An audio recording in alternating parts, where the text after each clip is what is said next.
Everyone, in this video we are going to discuss about ex-situ conservation. ex-situ conservation की अगर मैं बात करूँ तो कुछ selected rare plants and animals हैं, उनकी जो लोकल जगह है वहाँ से अगर हम उनको कहीं और ले जाएं और वहाँ पर उनको कंजर्व करें, जैसे कि मैंने आपको कई एग्जांपल दिए हैं कि मध्य प्रदेश का कोई ऐसी प्लेस है जहाँ से हमने एनिमल्स को लिए और कोई दूसरी स्टेट में या कोई भी स्टेट में वहाँ पर हम लेके चले जाएं उनको, वहाँ पे कंजर्व करें उनको, ठीक है। तो उसी को हम बोलते हैं ex situ कंजर्वेशन। चलिए, फर्स्ट है इसमें off site collection. There are live collection of wild and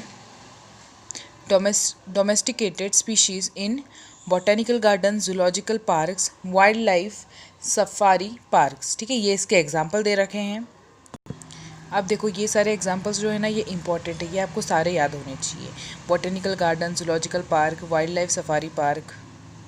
अब इसको याद रखने का तरीका ये है कि ex situ का मतलब होता है घर के बाहर। अब जो बॉटेनिकल गार्डन है वो हमने स्कूल्स वगैरह में देखे होते हैं, ठीक है। और जूलॉजिकल पार्क्स वगैरह तो आपने देखे ही होंगे, हम कहीं मतलब जैसे घूमने जाते हैं ज़ू वगैरह में, वो सब। जीन बैंक की अगर मैं बात करूँ तो सीड बैंक्स हो सकते हैं, ऑर्कार्ड्स हो सकते हैं, टिश्यू कल्चर हो सकता है, क्रायो प्रिजर्वेशन हो सकता है। क्रायो प्रिजर्वेशन का मतलब ये होता है कि जैसे लिक्विड नाइट्रोजन के अंदर हम पोलन ग्रेन को प्रिजर्व कर रहे थे ना, स्पर्म्स हो जाते हैं इसके अंदर कंजर्व। इसके अंदर हम चीज़ों को माइनस टेम्परेचर पर भी बचा सकते हैं, काफ़ी टाइम के लिए रख सकते हैं, उसी को हम क्रायो प्रिजर्वेशन बोलते हैं। Now there is a difference between in situ and ex situ conservation.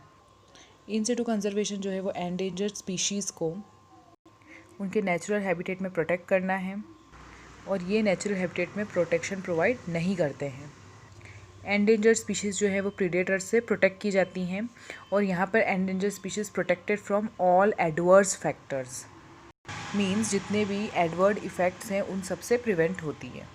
Depleting resources are augmented, they are capped under human supervision and provided all the essential.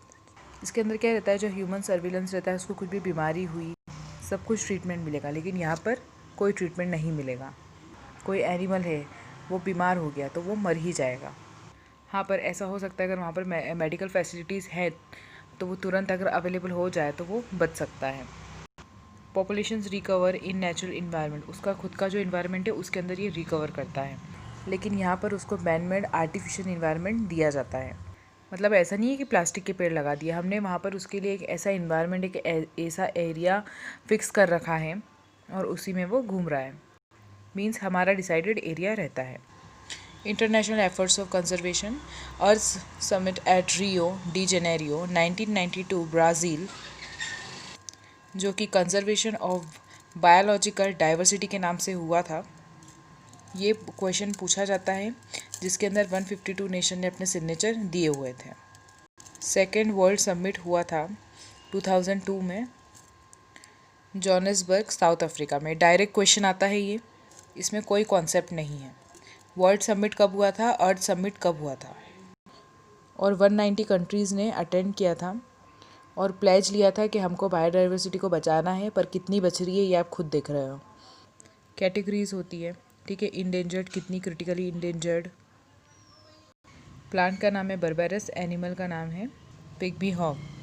Endangered species के अंदर plants में निको बेरिका और animals में red panda.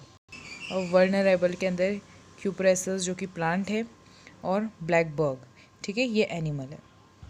Now some important factors, some important human factors, okay.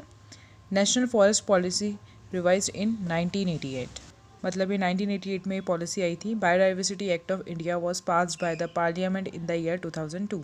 इस act को parliament ने पास किया था 2002 के अंदर। फॉरेस्ट एक्ट 1927, ये डायरेक्ट क्वेश्चन आते हैं कि कौन सा एक्ट आया था 1927 में, तो फॉरेस्ट एक्ट आया था, ठीक है। बायोस्फीयर रिजर्व शीम 1986, ये 1986 में आया था। वाइल्ड लाइफ प्रोटेक्शन एक्ट 1972 के अंदर आया था, जिसको हमने 1991 के अंदर रिवाइज किया था। Chipko movement was born in March 1974 at Gopeshwar in Chamoli district.